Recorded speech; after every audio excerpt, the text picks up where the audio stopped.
Hey everybody, welcome back. This is part two of our look at Jaxon. Um, as an aside, quickly here, our good friend 64 Page Special had seen this posted on Twitter when I was reading this magazine.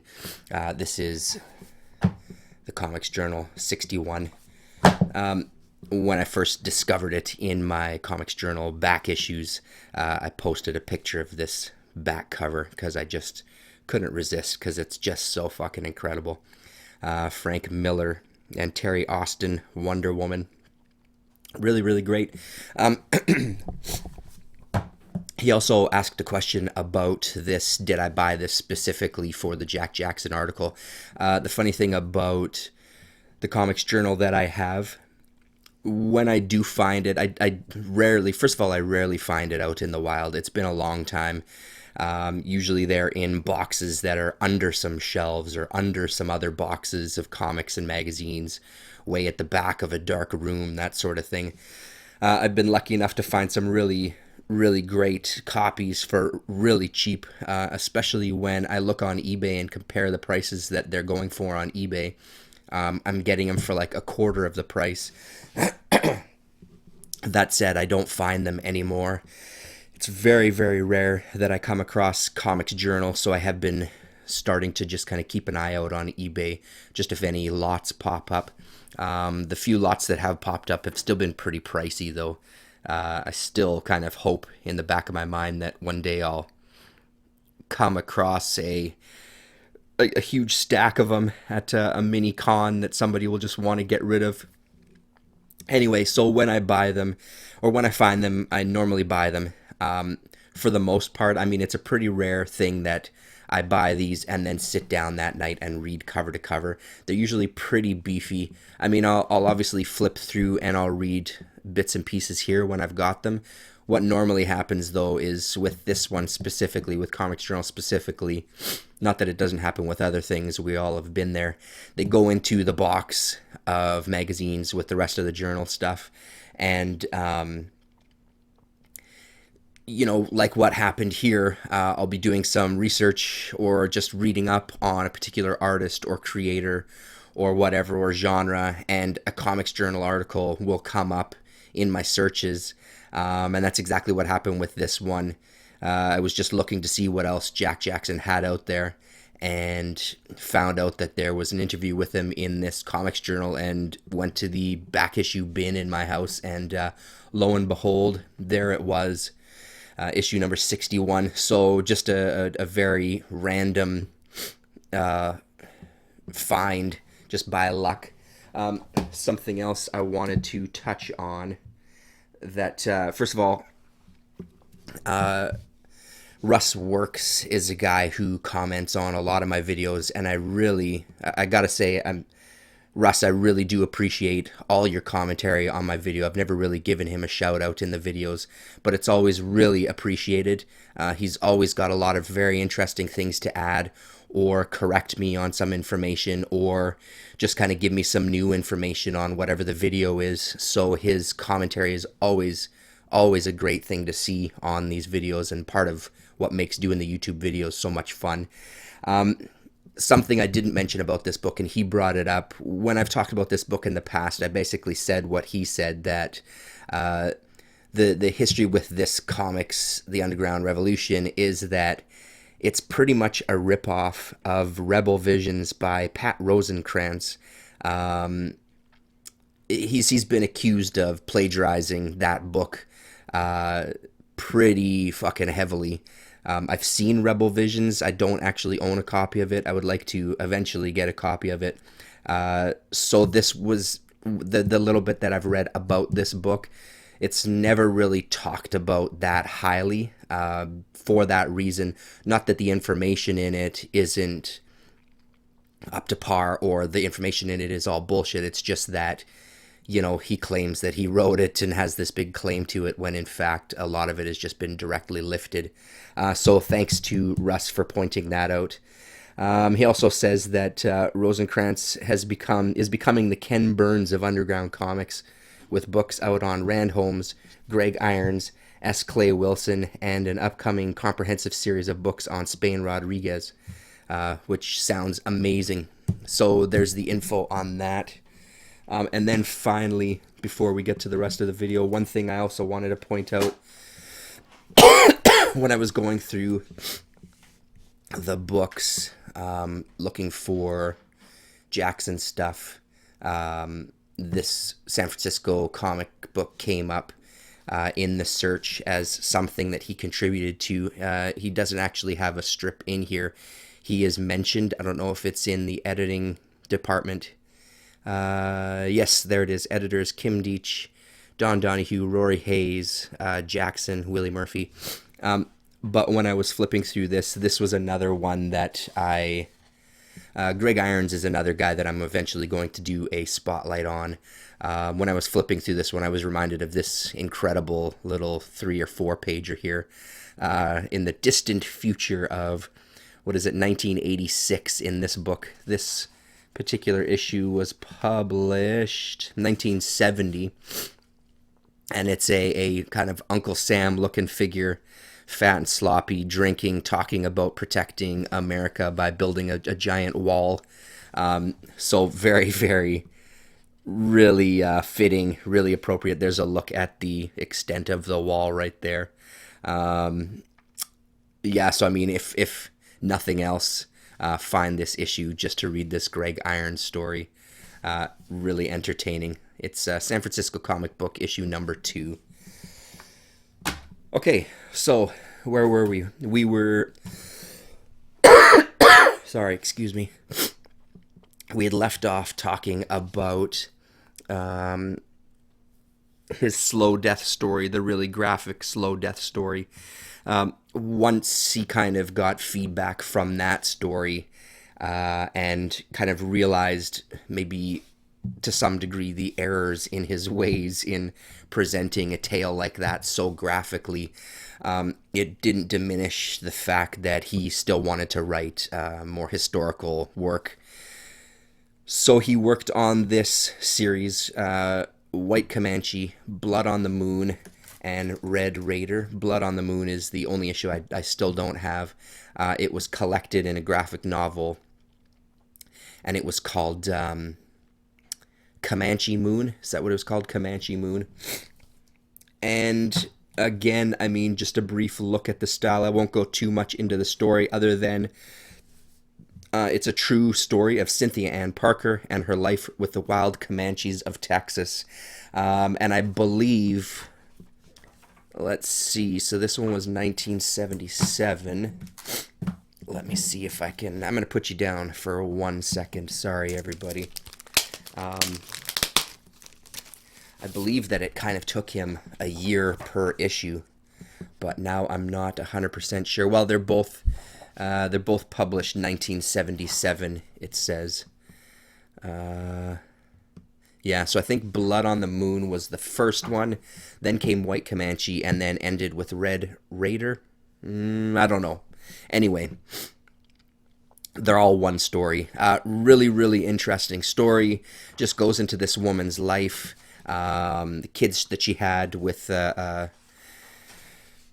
indigenous gentlemen whose names I'm blanking on all the names. I've read this digitally, I don't know, a year, 2 years ago at this point. But it's one that I wanted in comic form, in floppy form. And more to the point, again, we get into his new style, much higher in detail, especially when you're looking at facial features. Panels like this are unreal, really, really amazing. Everybody's faces are very detailed. The panels are a lot more dense. Everything is ruled off, and even handy-dandy arrows to tell you how to read the story. But just a really amazing transition from doing underground work. Not that these are devoid of any kind of sex or violence or anything. It's not like he tiptoes around anything. He doesn't portray things as brutally as in the previous story. But he still doesn't candy coat much. You know, there's still kind of presented. And the great thing about these kind of books is the focus on the indigenous peoples, and really kind of getting into their side of things based on the research that Jaxon did when writing these books. So you just get a really unique perspective that's not always presented. And again, to kind of make reference to The Revenant again, one of the things that we did discuss, friends and I, one of the guys I bowl with is a Métis man, and the thing that I said to him, I said, didn't it, at the end of it, yes, it was a great movie, but did it sort of bother you that at the end of the day, it was a movie about a white man? You know what I mean? As much as yes, it was about the death of his son, who was Métis, and the horrible shit that was happening at that time period. The story at the end of the day was a white man trying to get revenge on another white man. So, oh yeah, here we go. So, White Comanche is the first book. I misspoke. Blood on the Moon. White Man's Road, I guess that's what it was going to be called before being called Red Raider. So maybe they were all done within the same year then, because if this was the first one and it's 1977 and this is 1977, maybe it took them a full year just to do the 3 books. My point was, it's nice to see a perspective, even if it is by a white Texan, again, writing this story. You can't win in some regards when you're looking at things like that, but it is really interesting to get a different perspective on history, instead of just the story being told through white people's eyes. So that one really impressed me, and then a couple of other ones that I haven't read yet. The True Story of Juan N. Seguin and his fight for Texas independence, and then the Texas Mexicans after San Jacinto. So these 2 I haven't read. I believe that there's a collection of these as well.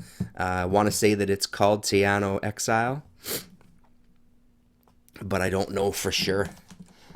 And again, the style is the same in those.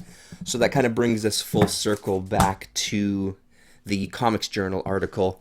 Like I said, I believe I said it was 1981.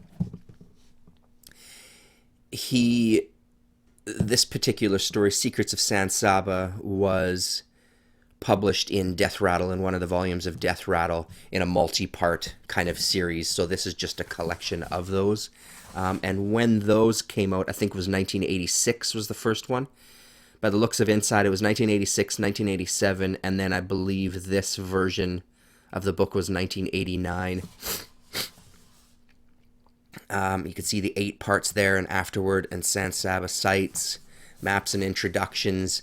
In the Comics Journal book, he talks later on in the interview about wanting to get back into, as much as he likes the historical stuff that he's been writing, he wanted to dive into a sci-fi type of story.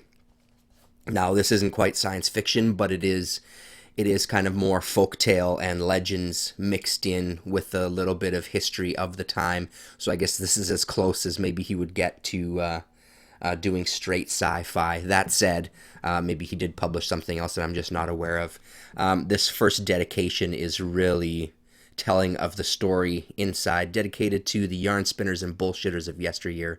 Without them, Texas is becoming as dull as most places. And that gives you a really good sense of what you're getting into in this story.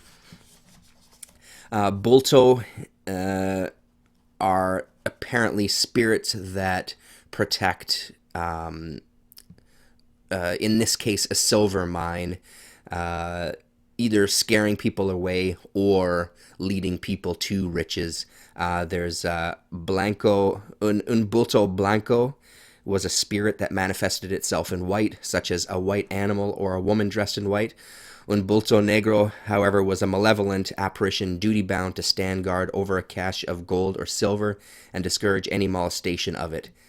And that's kind of what we see in here based on these kind of legends of these bultos and this silver mine that kind of ran this particular piece of land in Texas, and just the history of this area, basically.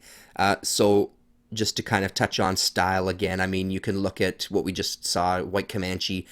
Everything in this is a lot lighter. It's not as dense with the blacks in this one. But, I mean, again, the illustration is just incredible. It's really, really beautiful stuff. And, I mean, people's styles change over the years for sure. And there's many, many, many, many multi-talented artists out there, no doubt about it. But no one pops into my head immediately as kind of having a style that transitioned to me this much from that early God Knows stuff to what we see in front of us here. And again, I mean, you can see some style, some of his early style, and when you look at the God Knows stuff, you definitely can recognize that it's him, but it's quite a shift in style. I absolutely loved this book. I kind of powered through it fairly quickly.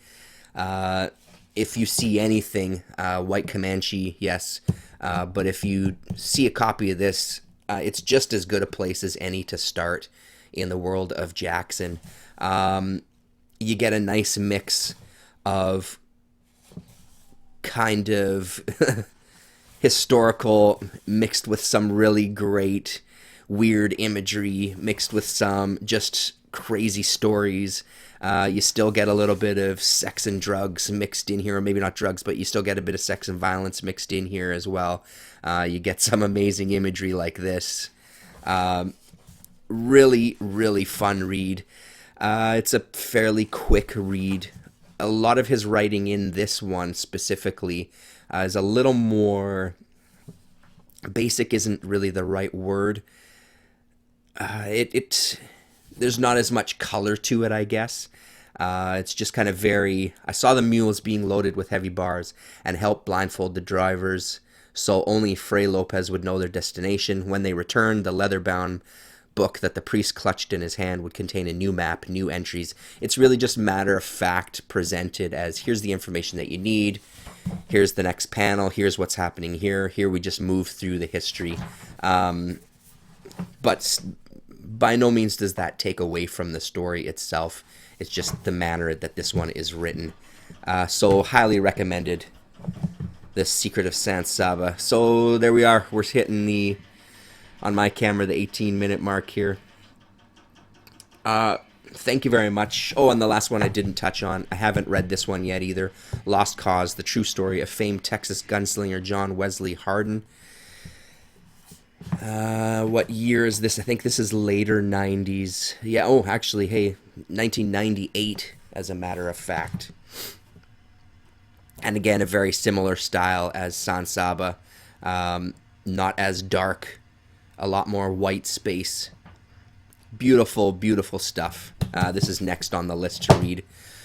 Thank you very much, everybody, for watching, and stay tuned for more closer looks at some of these underground comics. I appreciate everybody viewing, and I really love the commentary, as I said before. If you have anything to add that I may have missed or fucked up, Russ, please feel free to let me know in the comments down below. Thanks very much, everybody. We'll talk to you later.